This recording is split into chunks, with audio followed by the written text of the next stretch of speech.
क्या बात है? गोविंद अपने पलंग से उठे, उद्धव को गले लगाया, बोले उद्धव मोहि ब्रज बिसरत नाही, मोहि ब्रज बिसरत नाही। हंस सुता को सुंदर कलरव और कुंजन की छाही, मोहि ब्रज बिसरत नाही। तुम्हारी मथुरा में सब सुविधाएं उद्धव, में ये नहीं कहता, पर मेरे ब्रज का सुख कहीं नहीं है। जानते हो, मुझे जरा सा जुकाम भी हो जाता ना, मेरी माँ यशोदा दुनिया भर के वैद्यों को बुलाती, मेरे लाला को कहां है हो, मेरे कन्हैया को छींक क्यों आई। बड़े बड़े ज्योतिषियों को बुलाती, काऊ की नजर लग गई, मेरे लाला क्यों रोवे। मैंने क्या किया मालूम? वो माता यशोदा जिसने मुझे उंगली पकड़कर चलना सिखाया, उद्धव, मैं जब मथुरा आने लगा ना, नंगे पैरों से मेरी वृद्धा माता यशोदा मेरे रथ के पीछे पीछे दौड़ी। लाला रुक जा, राजा रुक जा, लाला रुक जा, ऐसे मुझसे बोली। और मैंने क्या किया मालूम? मैंने झूठ बोल दिया। मैंने कहा मैया परसों आगमिष्यामि, मैं परसों आ जाऊंगा। उद्धव, मुझे इतनी ग्लानि होती है, जब मुझे बरसों तक लौट के जाना ही नहीं था तो मैंने मां से झूठ क्यों बोला।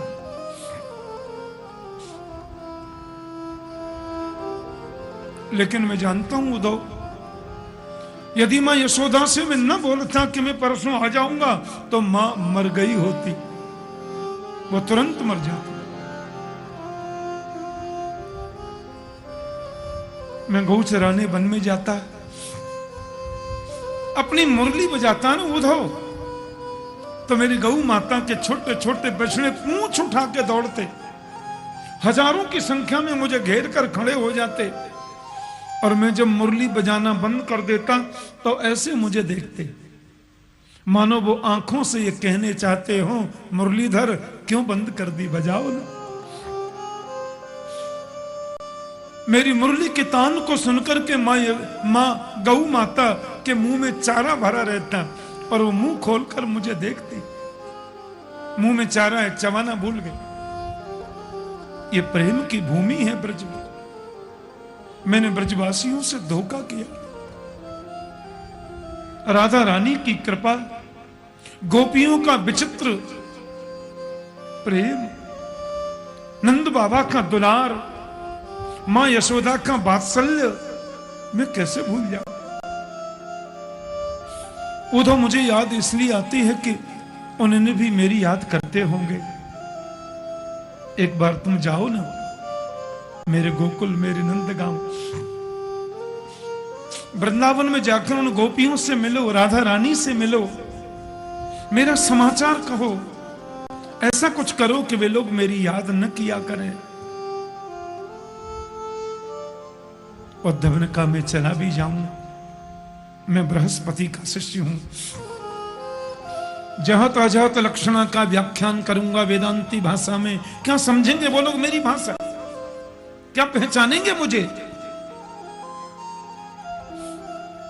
भगवान ने कहा थोड़ी सरलता में बताने का प्रयास करना,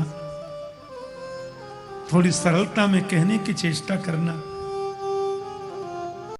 उन्होंने कहा आपकी आज्ञा मानकर जाने में मुझे आपत्ति नहीं है, क्योंकि आपका आदेश मेरे लिए अध्यादेश है। पर मेरी बात सुन लो कन्हैया, मैं 2 घंटे से ज्यादा वहां रुक न पाऊंगा। समाचार पढ़ के सुनाया, लौट के आया। भगवान बोले तुम जाओ तो सही, ये तो अब आने वाला समय बताएगा कि तुम 2 घंटे में, 2 दिन में, या 2 महीने में, या 2 वर्ष में लौटोगे।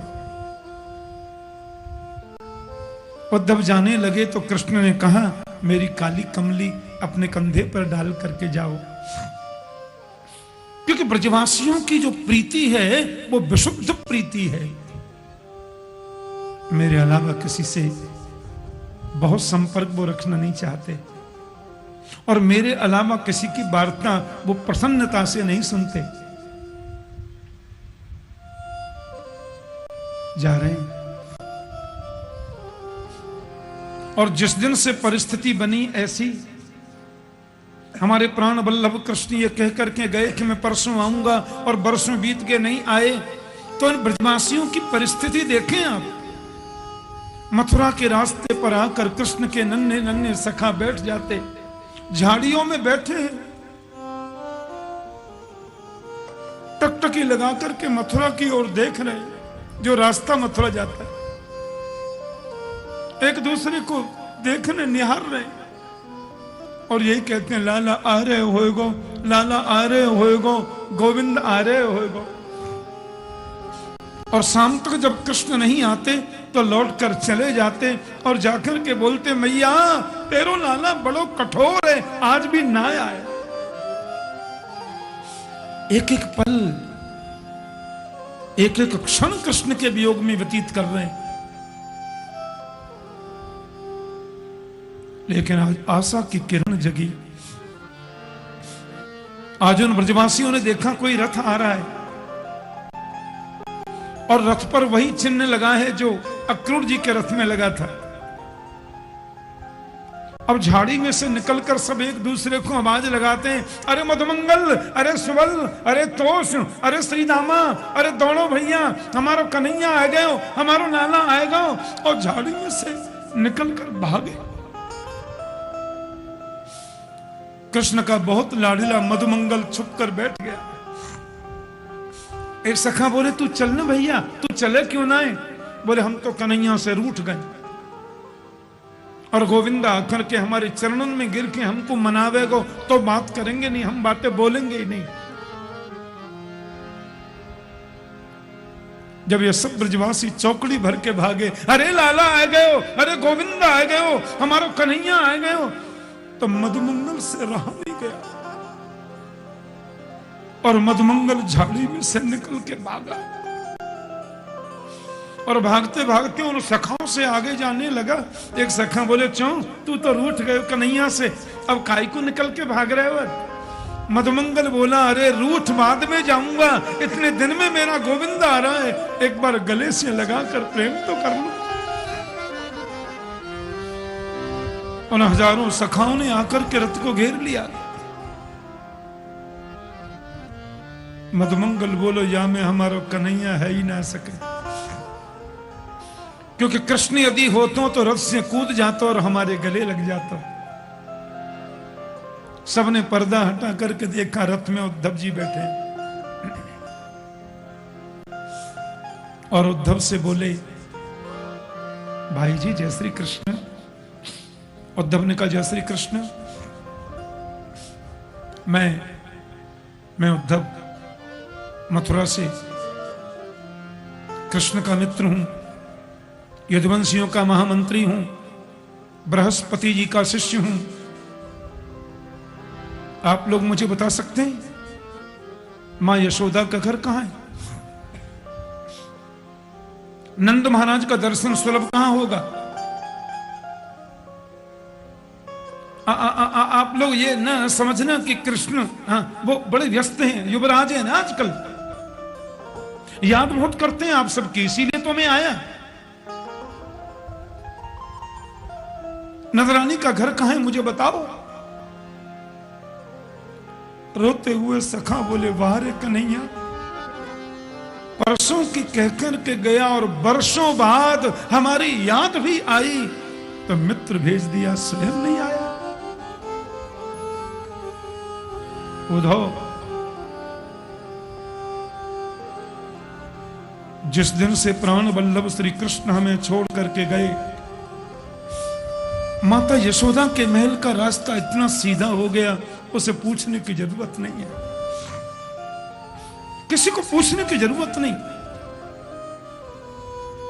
ये पानी बह रहा है, उद्धव ने कहा पानी है, इस पानी के किनारे किनारे चले जाओ, और जहां इस पानी का उद्गम है, जहां से पानी निकल रहा है, वही नजरानी यशोदा का घर है।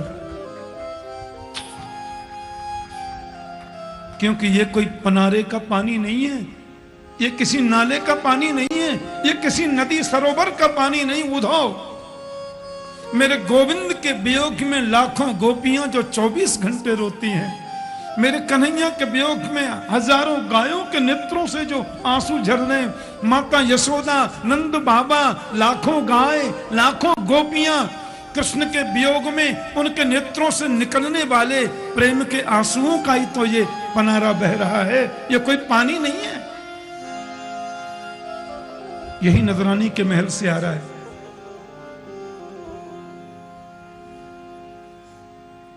बाप रे, उद्धव तो देखते रह गए।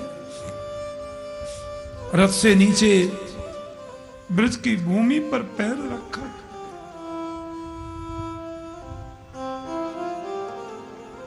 नजरानी के महल के द्वार पर उद्धव आए। माता यशोदा के महल के अंदर से कृष्ण कृष्ण कृष्ण कृष्ण कृष्ण नाम की ध्वनि निकलती है। उद्धव ने प्रवेश किया तो कभी किलकारी मार के कोई हंस रहा है जोर से, कोई नन्हा सा बालक मानो हंसता है।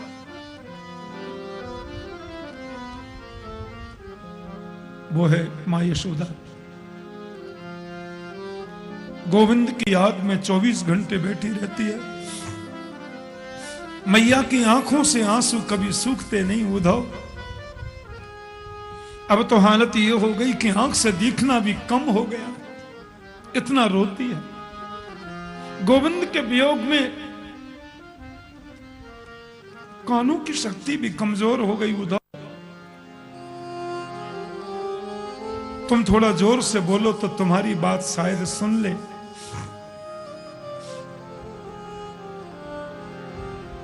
उद्धव ने महल में प्रवेश किया, मां यशोदा के चरणों में गिर के प्रणाम किया।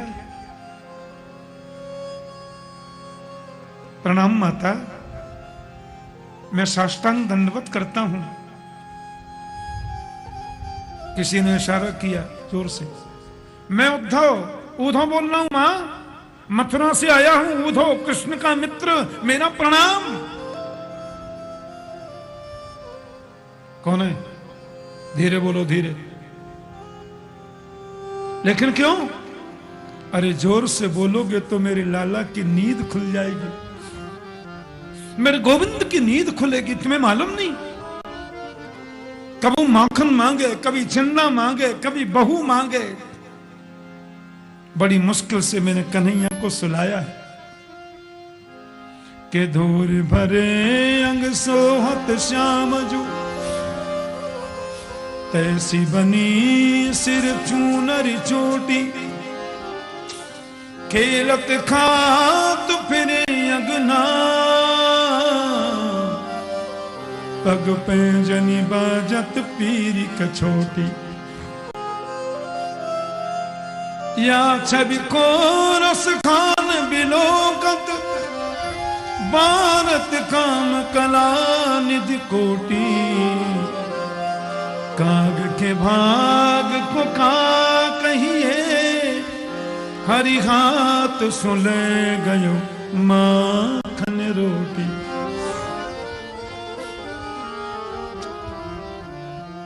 कौआ हाथ से रोटी ले गया, मचल गया गोविंद, कौआ से युद्ध करूंगा, अपनी रोटी लेके आऊंगा। अरे उद्धव, एक एक बात मुझे याद आती है, एक एक लीला का मैं स्मरण करती हूं। क्यों गोविंद चला गया छोड़कर? नंद बाबा भी आ गए। बाबा के चरणों में उद्धव ने प्रणाम किया। रात भर मां यशोदा ने ऐसे अखाट्य प्रमाणों का उदाहरण दिया।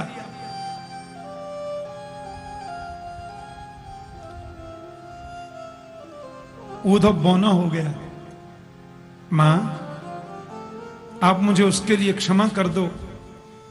आप वो बिल्कुल नहीं है जो मैंने सोचा था। मेरे जैसे करोड़ ज्ञानी भी आपके चरणों की धूल के कण पर वार दिए जाएं मां, तो आपके चरणों की धूल के कण की बराबरी नहीं कर सकते। आप तो ज्ञान का भी अगाध सागर हैं। मां ने अपनी भोली भाषा में सब कुछ कह दिया। अद्भुत वात्सल्यमयी भक्ति है मां यशोदा की, वो वात्सल्य का सागर है। मैं राधा रानी का दर्शन करना चाहता हूं। भागवत में एक बड़ा अद्भुत गीत है, भ्रमर गीत, जो भौरा गाता है। ध्यान से सुनना। अब गोपियों के पास में उद्धव जी आए। ऐसा सुंदर निकुंज वन है।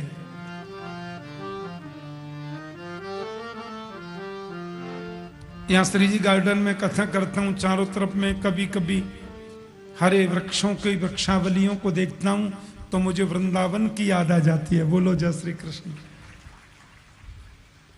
निकुंज वन में बैठी है राधा रानी और हजारों गोपियां, लाखों गोपियां घेर कर बैठी हैं।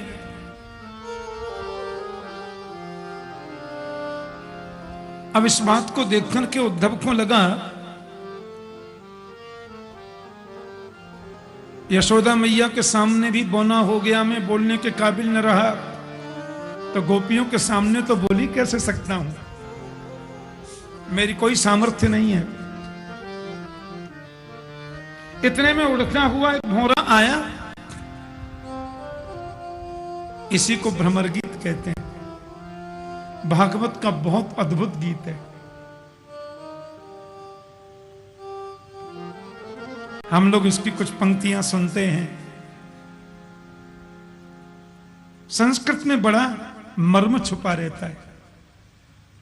अब भौरा उड़ता हुआ आया, गोपी भौरे को सुनाकर मानो ऊधव से कह रही हैं,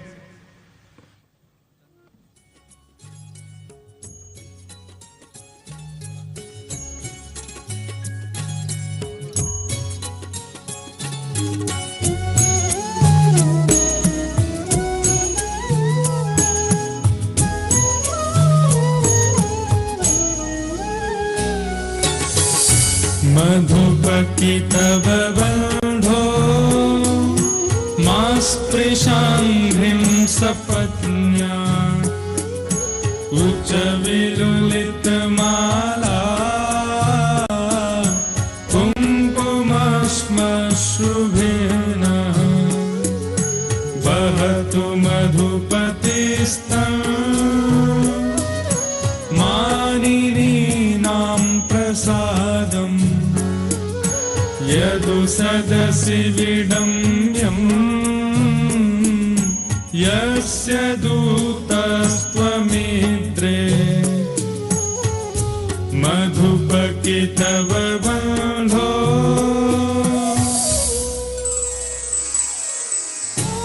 अरे कृष्ण के कपटी मित्र क्यों बार बार हमको मनाने की चेष्टा करता है?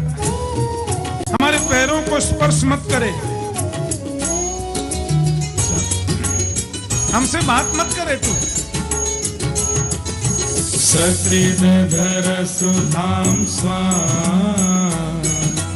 मोहिनीं पाययित्वा सुमनस इव सत्य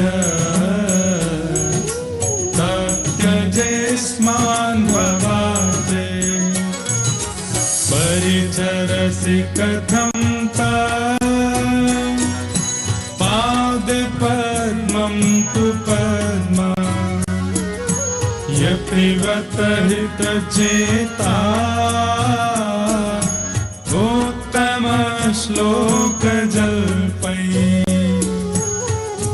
मधुपति तव बंधो।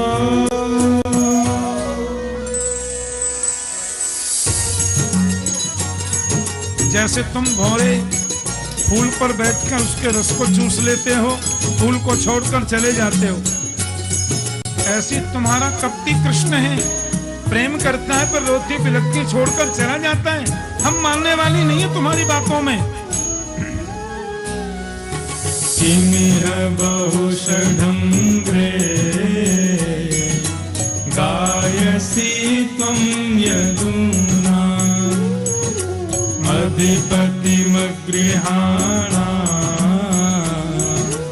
अग्रतो न पुराणम् सख सखीना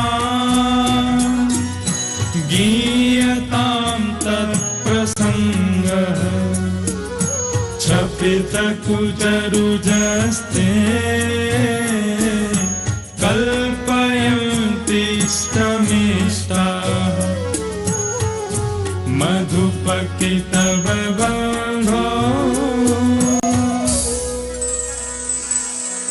हम सब जानते हैं, अरे शरंगरे, बार बार हमारे पैरों में गिरने का प्रयास मत करो। तू यदुवंशी कृष्ण की यशो गाथा हमारे सामने गाकर हमें चढ़ाता है। दिवि भुवि चरसाया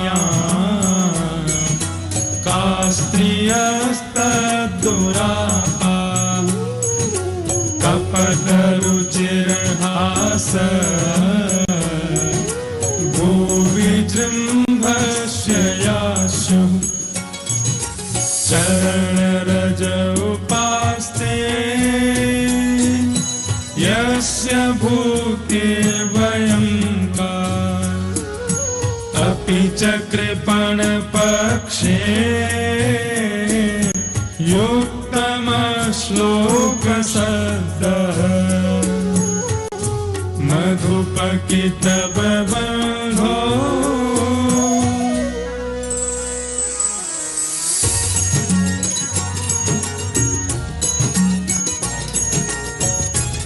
अरे सडंगरे, हमको आकर बार बार तुम मनाने का प्रयास करते हो। हम तुम्हारी बातों में आने वाली नहीं है, हम तुम्हारे स्मरण में आने वाली नहीं है। विसृज शिरसि पादं वेद्म्यहं चाटुकारी अनुनय विदुषस्ते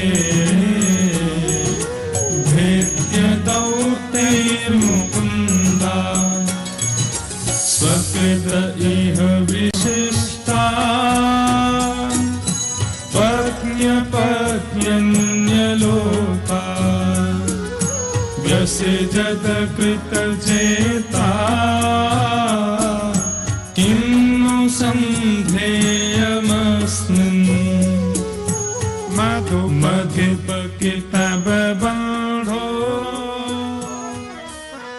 अरे कृष्ण के कपटी मित्र हमें बार बार मनाने का प्रयास करते तुम्हारी और कृष्ण की स्थिति एक जैसी है। तुम कमल पर बैठकर उसके रस को चूसते हो, फिर कमल से संबंध छोड़कर चले जाते हो। ऐसे तुम्हारा कृष्ण है। वो आज का नहीं, जन्म जन्मांतर का कपटी है। हम जानते हैं उसकी आदत को। क्या बिगाड़ा था राजा बलि ने? उसके पास में गए, मृगायुरिव कपिन्द्रम बिभ्यधे लुब्ध धर्मा स्त्रियमकृत विरूपाम स्त्रीजितः कामयानम। वो बेचारी शूर्पणखा आई थी पाउडर लगा के, शादी रचाने आई, शादी वादी करना तो कुआं भाड़ में गया, नाक कान काट दिए। राजा बलि के यहां पर वो ठिगना सब बामन बनकर के गए, सब कुछ लूट लिया और बाली को छुपछुन के बाण मार दिया। आज का नहीं, जन्म जन्मांतर का वो कपटी है। उद्धव ने कहा, ओहो, ये गोपियां तो सब जानती हैं कि जो राम है वही कृष्ण है, जो कृष्ण है वही नारायण है। अहो यूजम स्व पूर्णार्था भवत्यो लोक पूजिता स्त्रियो बनचरी व्यभिचार दुष्टा कृष्णे क्वचैस परमात्मनि रूढ़ भावा। कृष्ण के प्रति इनकी विचित्र रीति। फिर भी भैया बृहस्पति के चेला तो उपदेश तो करना पड़ेगा। उद्धव ने कहा माफ करना देवियों, जिस कृष्ण के वियोग में तुम रोती हो, जिस कृष्ण के वियोग में तुम विलाप करती हो, वो साक्षात पूर्ण ब्रह्म जगदीश्वर है, ब्रह्म है। और ब्रह्म जो होता है उसके लिए रोना कैसा? उसके हाथ होते नहीं, पैर होता नहीं, शरीर होता नहीं, वो सर्वत्र व्याप्त है, सर्वत्र उसकी सत्ता है। मुझे ऐसा लगता है कि व्यक्ति को योग के माध्यम से मन पर निग्रह करना चाहिए और निग्रह मन के द्वारा ब्रह्म चिंतन करना चाहिए। रोना धोना जीवन के लिए खत्म। बोले उधो मन ना रहे 10-20, एक हत्यो सो गयो श्याम संग को आराधे।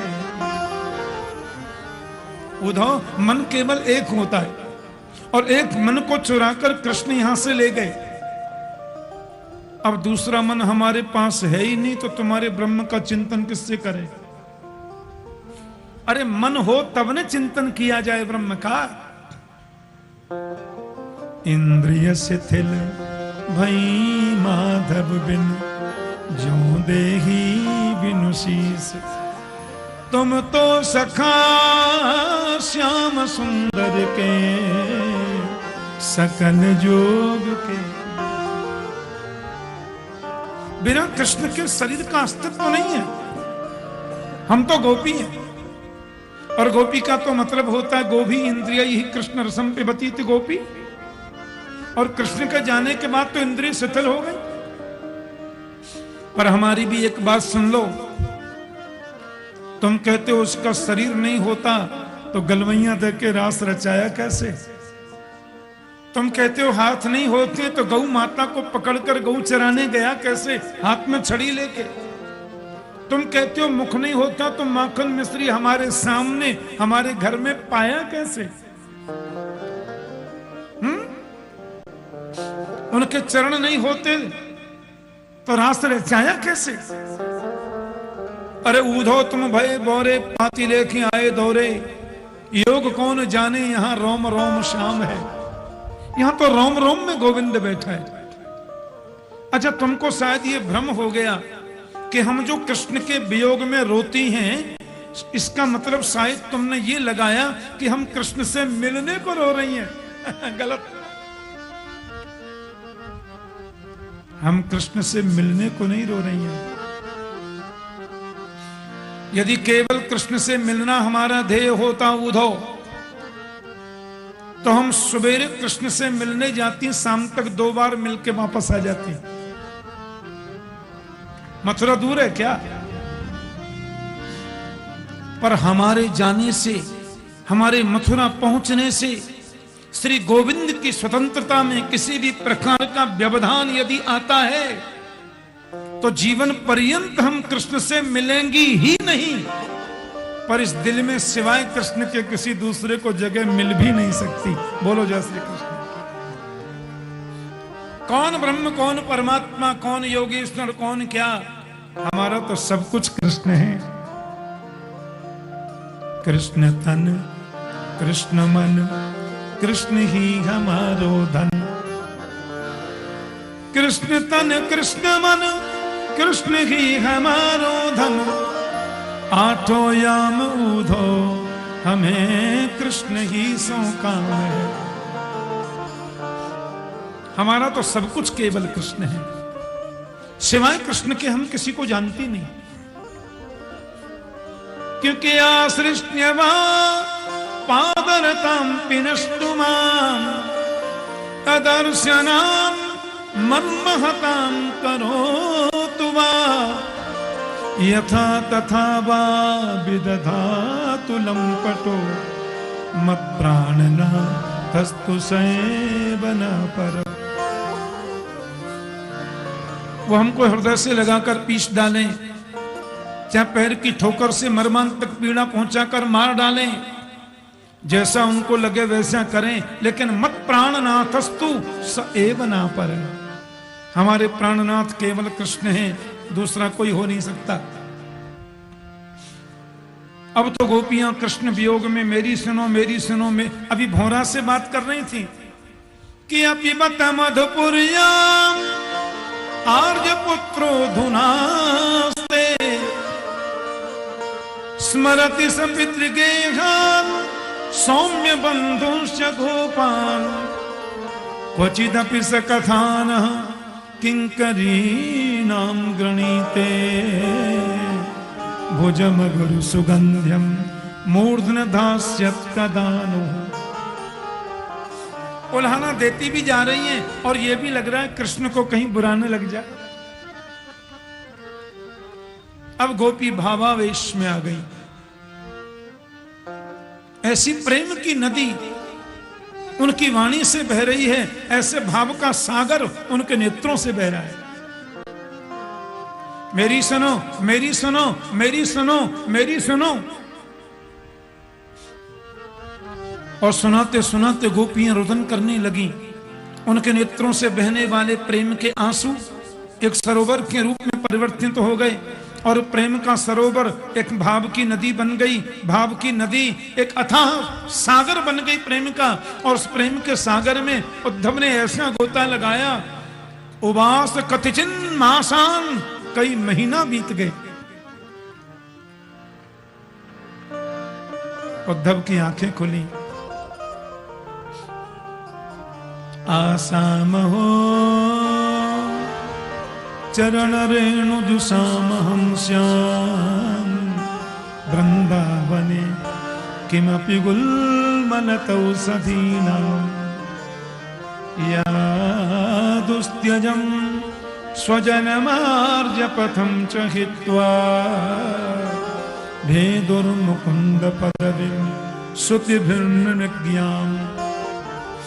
मेरे जीवन की एक ही आशा है, मेरे जीवन की एक ही अभिलाषा है, मनुष्य का जन्म मिले तो वृंदावन में मिले, पशु पक्षी भी बनूं तो ब्रजमंडल में बनूं, कोई पत्थर का टुकड़ा बनूं तो गिरिराज की तलहटी का बनूं, घास का कोई तिनका बन जाऊं तो भी ब्रज में बनूं, ताकि गोपियों के चरणों की धूल उड़कर मेरे मस्तिष्क पर पड़ जाए तो मैं भी पवित्र हो जाऊं। बोलो जय श्री कृष्ण। और गोपियों से उद्धव ने कहा, मैं आपको वचन देता हूं देवी, सायंकाल का सूर्यास्त बाद में होगा, गोपाल यहां होंगे। ऊधो सूधो है चलो सुन गोपिन के बोल, ज्ञान बजाई डुमडुमी प्रेम बजायो ढोल। अरे बोलो ना प्रेम से जय श्री कृष्ण।